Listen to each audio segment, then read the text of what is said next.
É bastante sutil, mais frequente do que nós imaginamos, e nós caímos de uma maneira desapercebida. Nos traz inúmeros prejuízos, seja por aquilo que nós perdemos, seja por aquilo que deixamos de ganhar. Um texto da Bíblia Sagrada nos revela uma armadilha que mesmo aqueles que desfrutam do convívio, da intimidade com o Senhor Jesus, podem cair. Deixe que o texto fale com você. Vamos ao texto para que ele possa nos iluminar. Evangelho de Lucas, capítulo número 9, versículos 28 em diante. Cerca de 8 dias depois, Jesus levou consigo Pedro e João e Tiago ao monte para orar. Enquanto ele orava, a aparência do seu rosto foi transformada e as suas roupas se tornaram brancas e resplandecentes. De repente, Moisés e Elias apareceram e começaram a falar com Jesus. Tinham um aspecto glorioso e falavam sobre a partida de Jesus que estava prestes a se cumprir em Jerusalém. Pedro e os outros lutavam contra o sono, mas acabaram despertando e viram a glória de Jesus e os 2 homens que estavam com ele. Quando Moisés e Elias iam se retirando, Pedro, sem saber o que dizia, falou: Mestre, é maravilhoso estarmos aqui, vamos fazer 3 tendas, uma será sua, uma de Moisés e a outra de Elias. Enquanto ele ainda falava, uma nuvem surgiu e os envolveu, enchendo-os de medo. Então, uma voz que vinha da nuvem disse: Este é o meu filho, meu escolhido, ouçam a ele. Quando a voz silenciou, só Jesus estava ali. Naquela ocasião, os discípulos não contaram para ninguém o que tinham visto. No dia seguinte, desceram do monte. Uma grande multidão veio ao encontro de Jesus. Um homem da multidão gritou: Mestre, eu suplico que venha e veja meu filho. É o único filho que tenho. Um espírito impuro se apodera dele e o faz gritar, lança-o em confusões, faz espumar pela boca, sacode a ele violentamente e quase nunca o deixa em paz. Eu supliquei para os seus discípulos que eles o expulsassem, mas eles não conseguiram. Jesus disse: Geração incrédula e corrompida, até quando eu estarei com vocês e terei de suportá-los? Então disse ao homem: Traga o seu filho. Quando o menino se aproximou, o demônio derrubou ele no chão numa convulsão violenta. Jesus, porém, repreendeu o espírito impuro, curou o menino e devolveu ao seu pai. Todos se espantaram com a grandiosidade do poder de Deus. Enquanto todos se maravilhavam com seus feitos, Jesus disse aos seus discípulos: Ouçam-me e lembre-se do que lhes digo. O Filho do Homem será traído e entregue em mãos humanas. Eles, porém, não entendiam essas coisas. O significado estava escondido deles, de modo que não eram capazes de compreender e tinham medo de perguntar. Estamos diante da experiência conhecida como a transfiguração, experiência magnífica, incomparável, impossível de se reproduzir, não é científica apesar de ter fenômenos perceptíveis. Uma grande experiência. Experiência física. Este evento está narrado nos 3 evangelhos e em Mateus capítulo 17, nós lemos que Jesus foi transfigurado diante deles e o rosto resplandecia como o sol e as suas vestes se tornaram brancas como a luz. Os olhares da física quântica, em especial nos olhares magníficos de Niels Bohr, ressignificando a nossa maneira de ver o mundo da matéria, trazem para nós uma descrição da origem da luz, das partículas de luz, dos fótons. A luz é o caminho de retorno de um elétron à sua camada quântica original. Quando ele se desprende, é necessária uma radiação para voltar para sua órbita original. E aí, neste momento que volta para a órbita original, sai luz. Não é poético? Jesus brilhando, A experiência também é mística, tem voz, tem a fumaça, que é o símbolo da presença de Deus no Antigo Testamento. A experiência é histórica, pois no centro dela estão duas das principais personagens da história de Israel. A experiência é teológica, pois agora sabemos, temos consciência que daquela conversa sobre o futuro, sobre a data marcada, é como se Jesus dissesse para Moisés: fique tranquilo, o que estava prometido se cumpriu, a lei apontava para mim e hoje estão cumpridas todas as suas cláusulas em mim. É como se dissesse para Elias: o zelo que você teve pela restauração de Israel hoje se cumpre na minha pessoa, na pessoa do Cristo. Uma prestação de contas, um olhar teológico que mostra a completude da lei, a completude dos profetas. Uma experiência com tantos desdobramentos traz naturalmente consigo muitas e irrefutáveis evidências marcantes que fazem a vida tomar um choque, deixam um boquiaberto e transformam a maneira de viver por conta dos milagres que estão ali naquele contexto. Não precisamos nos aprofundar muito. Jesus transfigurado, brilhando, vestes, personagens magníficos, Elias, Moisés, uma nuvem padrão Shekinah com a glória de Deus, a maravilhosa voz do Pai selando o evento, atribuindo valor absoluto àquela experiência que acabaram de vivenciar.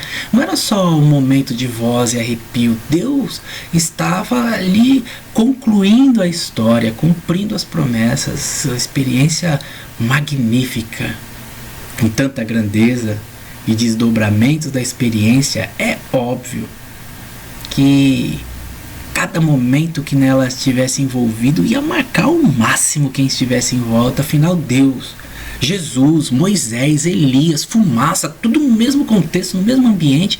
Não é hipótese de, nesse contexto, alguém com o mínimo de consciência desperdiçar uma experiência tão rica, não é verdade? Você leu o texto comigo e viu que houve tanto desperdício e que a reação dos discípulos escolhidos não foi tão à altura.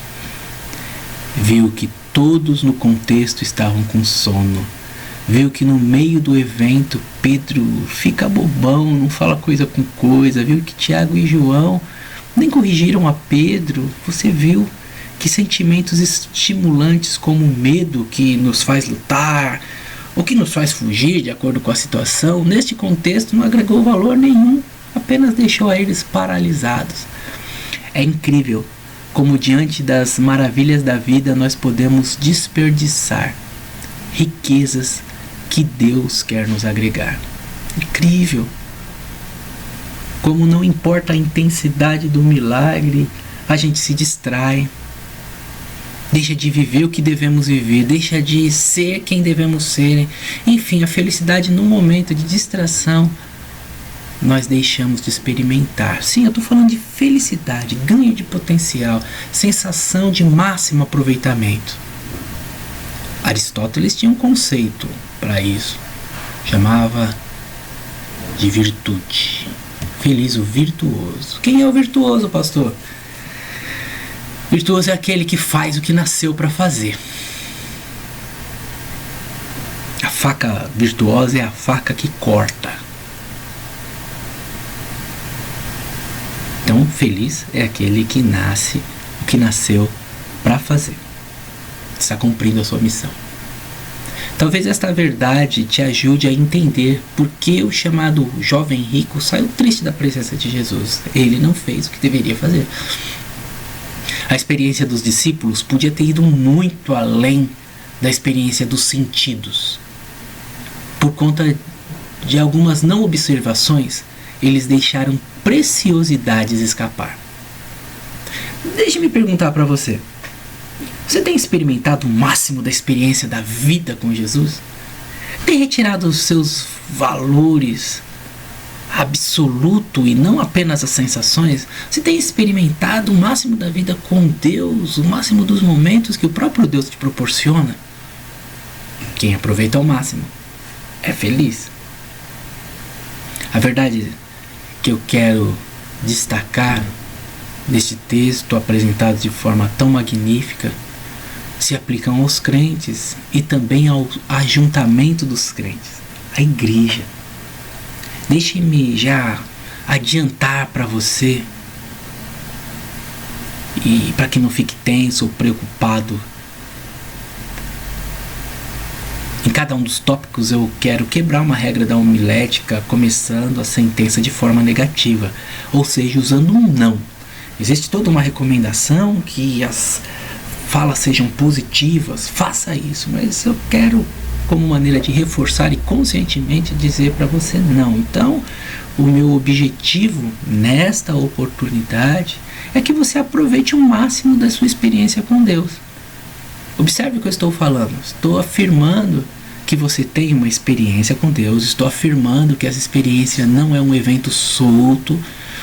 Estou afirmando que é uma experiência que pode ser proveitosa. Estou afirmando, em especial para aqueles que olham com admiração por seus pais e avós, que você pode ter a sua experiência. Estou afirmando que, diferente de vitalidade, juventude, saúde, beleza, dinheiro e tantos outros atributos que são passageiros, que a gente não pode desfrutar em qualquer fase da vida, a experiência com Deus pode ser aproveitada em qualquer fase da vida. Meu objetivo é que você aproveite ao máximo a sua experiência com Deus. Por isso, a minha afirmação é: não se distraia. Isso mesmo, não se distraia. Nosso momento histórico tem sua essência muitíssimo bem disfarçada, porque nos escapa e nós não percebemos, um néctar do inferno chamado distração. Vem disfarçado das mais diversas formas. Na era da informação, tivemos acesso a recursos chamados hipertextos. Você começa a ler um texto e ali aparece uma palavra, e quando você clica, entra em outro texto, e daqui a pouco aparece um mapa e você entra em outra figura e você já não volta mais, você se distraiu, não sabe mais qual era o assunto raiz. Distração. Entre os verbos novos, palavra dos nossos dias, está o neologismo zapear. Os antropólogos até usam esse fenômeno para associar o homem contemporâneo ao homem da caverna. Aquele ficava sentado de frente para a fogueira, olhando para o nada quando voltava de um dia exaustivo de caça, e o homem contemporâneo, ele fica olhando para um aparelho de televisão. E olhando para o aparelho de televisão, ele fica zapeando, passando de canal com canal, sem assistir nada, sem saber muito profundamente o que está acontecendo ali. Apenas uma maneira de se distrair. Quantos de nós já interrompeu uma oração por causa de um aviso de mensagem recebido no celular? Quantos de nós não interrompemos uma conversa agradável com um amigo para dar uma olhada no celular? Distração. Do barulho do trânsito, dos pixels 4K, do apelo do Black Mirror. Por incrível que pareça, as distrações que mais nos afetam não são as distrações exteriores. Místicos séculos atrás, como João da Cruz e Teresa d'Ávila, já alertavam, muito antes das tecnologias e do barulho que nos cercam, sobre a armadilha que são as distrações interiores, perfeitas para nos desvirtuar. Nosso texto, com riqueza teológica, do anúncio da obra salvífica de Jesus, do cumprimento da lei, do cumprimento dos profetas, chama-nos à sutileza para que atentemos para os detalhes e não deixemos nada escapar. Chama-nos a não nos distrairmos. Não se distraia. Com que eu posso me distrair interiormente, pastor? Quais cuidados que eu tenho que tomar? Em primeiro lugar, não se distraia pelo simples fato de você ter sido chamado achando que isso é suficiente. Um dia você ouviu a canção Manso e Suave Jesus convidando, mesmo que você não tenha ouvido um hino, Deus que te chamou das trevas para o reino do Filho do seu amor, que fez você sentir-se filho. E esse chamado pode ter sido inclusive mais profundo, inclusive ministerial. Pensa no chamado de Pedro. Ele fica pasmo com aquela pesca maravilhosa que Jesus proporcionou. Pula na água assustado e fala para Jesus: se afasta de mim que eu sou pecador. Foi um chamado magnífico. Mesmo tendo sido chamado, cada dia era um dia de aprendizado. Cada dia era um dia de experiências novas. Cada dia era um dia de milagres se acumulando. Esse diálogo não aconteceu, mas abusando da liberdade poética, Pedro poderia, após subir a montanha com seus 2 amigos e Jesus, talvez Monte Tabor, talvez Monte Hermon, recostar num local mais tranquilo, enquanto Jesus se afastava um pouco mais, e já com os olhos pesados perguntar: como é que foi hoje, João? João rapidamente pegaria o relatório e diria: foram tantas vidas tocadas, tantas vidas curadas. E Tiago confirmando, e talvez com um viés mais sociológico ou mais social, dissesse: e foram muitos desassistidos socorridos. E o Pedro dissesse: beleza, então vamos dormir, mais um dia, missão cumprida, tá tudo indo bem. Do que eu estou falando, irmãos? Eu estou falando da nossa inclinação, a armadilha mental de nos acostumarmos com o extraordinário. Mesmo aquilo que é extraordinário, quando se repete, vira comum. Estou falando da rotina, que faz a gente perder a reverência. Estou falando do costume, que nos faz perder o encantamento. A boca deixa de se abrir, os olhos deixam de brilhar. E assim a gente vai achando normal um tipo de distração por causa da mente que adormeceu. Ah, tá bom, Jesus cura mesmo. Pedro, Tiago e João sobem ao monte sem expectativa de milagre, sem expectativa por algo novo, sobem com tranquilidade de quem foi chamado e basta Jesus estar lá, eles estão apenas fazendo companhia. Se eles estivessem orando, se eles estivessem atentos, se eles estivessem participando de forma ativa daquele momento. Pedro e os outros, diz o versículo 32, lutavam contra o sono. É uma tendência desse sistema que vivemos. Todo o sistema caminha para desordem. Se não colocar energia nele, ele tende a desorganizar, a quebrar, a parar. Como um carro na esquina, que se ele ficar ali sem ligar, ele vai se destruindo mais e mais. Assim que falamos da matéria, podemos trazer um paralelo também para a nossa espiritualidade. É uma lei, serve para a relação com Deus. Assim você até entende quando Paulo fala para os irmãos da Galácia, em Gálatas 6, ó insensatos Gálatas, quem vos fascinou? Serve para o casamento. Se a gente não colocar energia, ele tende a fragmentar. Serve para a jornada na igreja local. Isso nós entendemos quando olhamos a jornada da igreja de Éfeso, do livro de Atos até o livro de Apocalipse. Serve para as denominações. Fica atento, não se distraia, não pense que o chamado inicial é o suficiente. É suficiente para a salvação, mas ficar só nele deixa escapar grandezas da vida cristã. Eu sou feliz com Jesus. Eu não acredito que o melhor de Deus está por vir. Creio que Jesus já é tudo o que preciso. Quando eu leio o Salmo 23,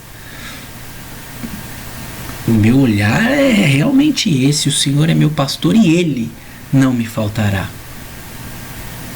Mas exatamente por saber sobre os seus atributos, Eu sei que Ele é infinito e é surpreendente. Não quero me distrair e achar que só a salvação. Quero me distrair e achar só o chamado. Agora eu posso deitar eternamente em berço esplêndido. Não se distraia. Em segundo lugar, não se distraia com a tranquilidade das situações.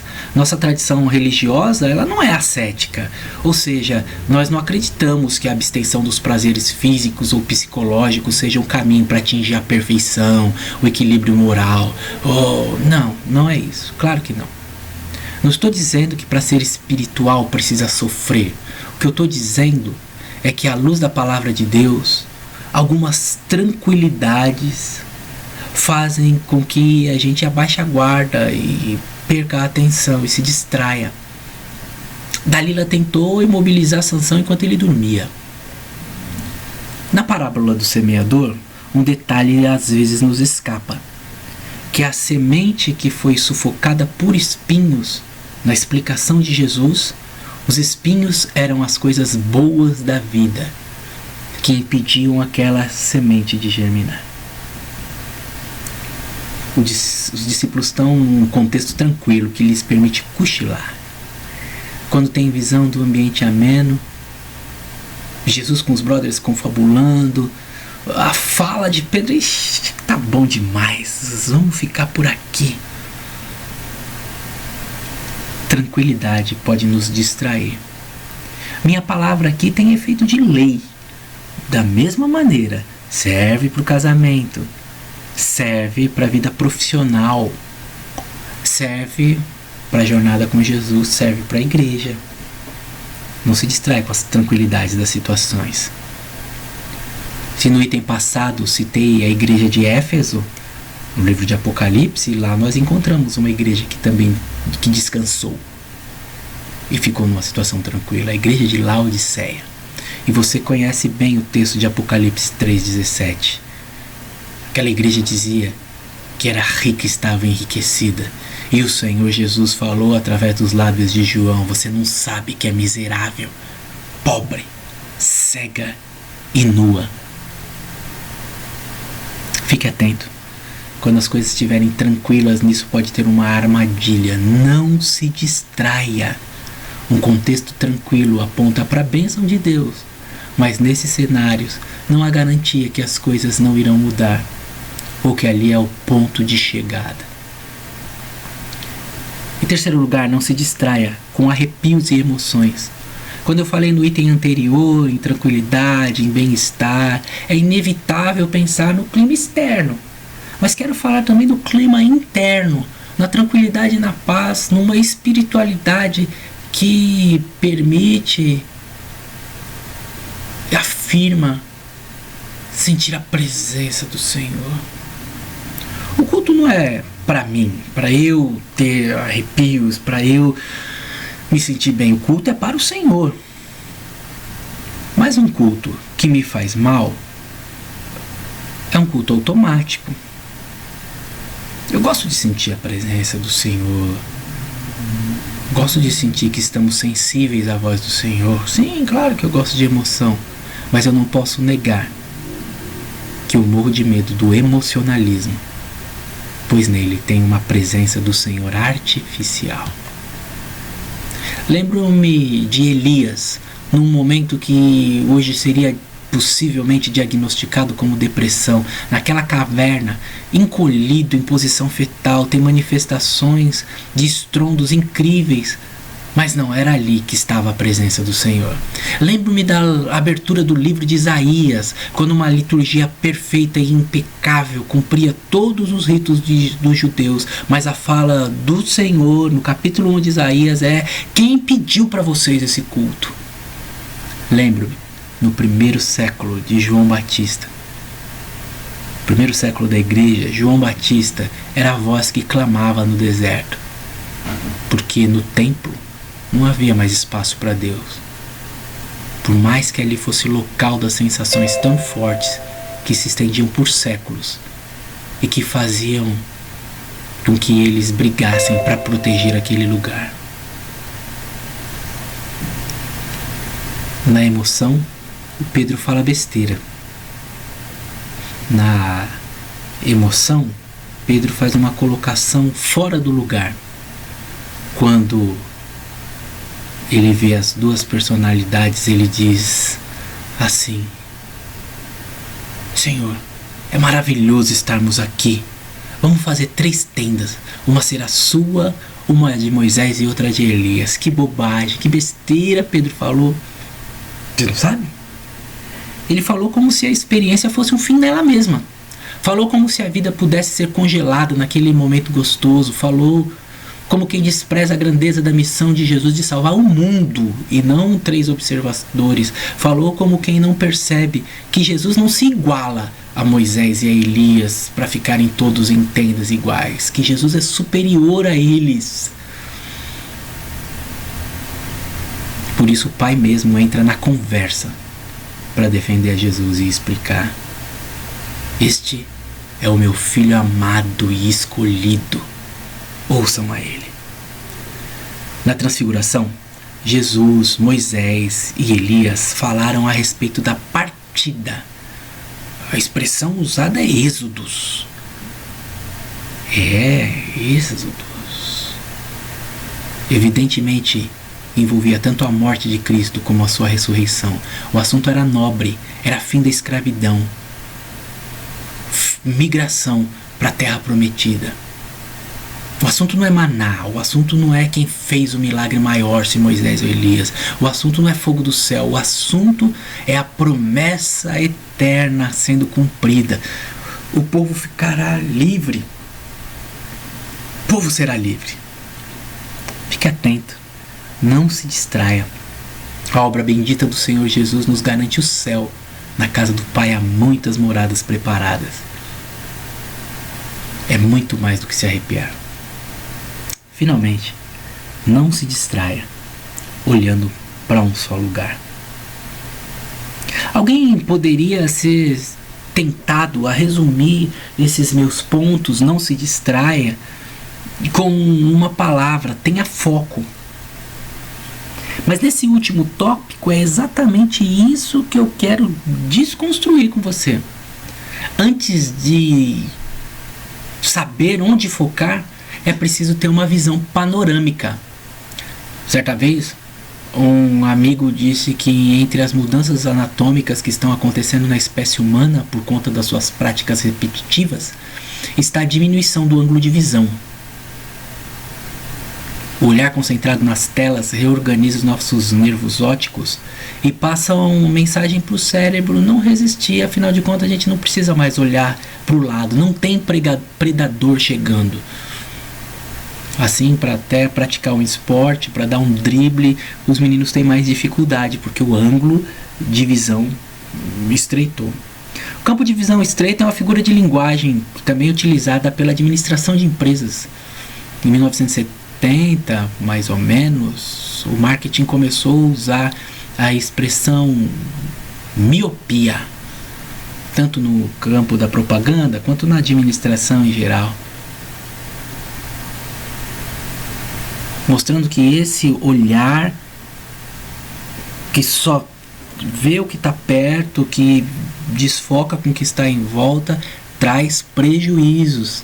O clima estava bom no alto do monte, calmo, sereno e tranquilo, mas lá embaixo o bicho estava pegando literalmente. Um homem na multidão gritou: mestre, suplico que veja meu filho.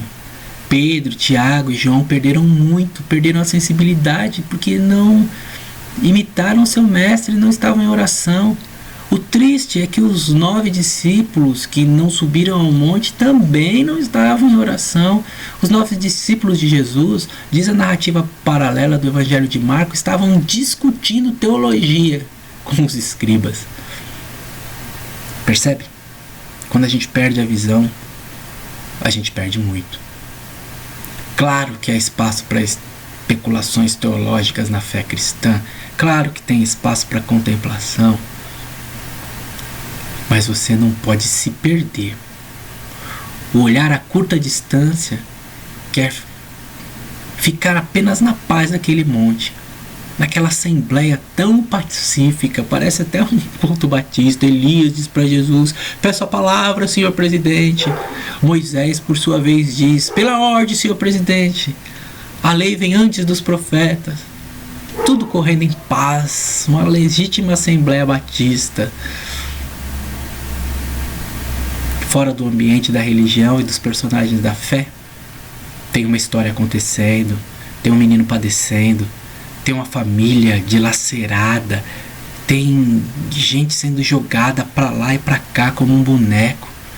A gente não pode se distrair. É por isso que a narração paralela de Mateus 17 fala de maneira linda. Ouvindo os discípulos, caíram de bruços. E Jesus se aproxima deles, põe a mão no ombro e diz: ergam-se, não tenham medo. Fique atento, não se distraia. A experiência com Deus vai muito além daquilo que acontece nesse espaço aqui, que se assemelha ao monte. Preciso concluir. A minha fala é simples e objetiva. Aqueles homens estavam num contexto positivo, escorregaram em algumas situações. Chamados por Jesus, da mesma maneira nós devemos ter nossa atenção redobrada. A fala de Jesus deveria calar profundo em nossos corações nessa oportunidade. Geração incrédula e corrompida, até quando estarei com vocês e terei que suportá-los? Tem um percentual dessa bronca que é para aqueles que se deixaram possuir pelo inimigo, mas tem um percentual dessa bronca que é para aqueles que não conseguem a força para lidar com essa situação e enfrentar os anjos caídos. Fique bem com Jesus, aproveite o tempo com Ele, não deixe associar com o inimigo, fique atento, porque o Senhor pode e quer te usar. Fique atento.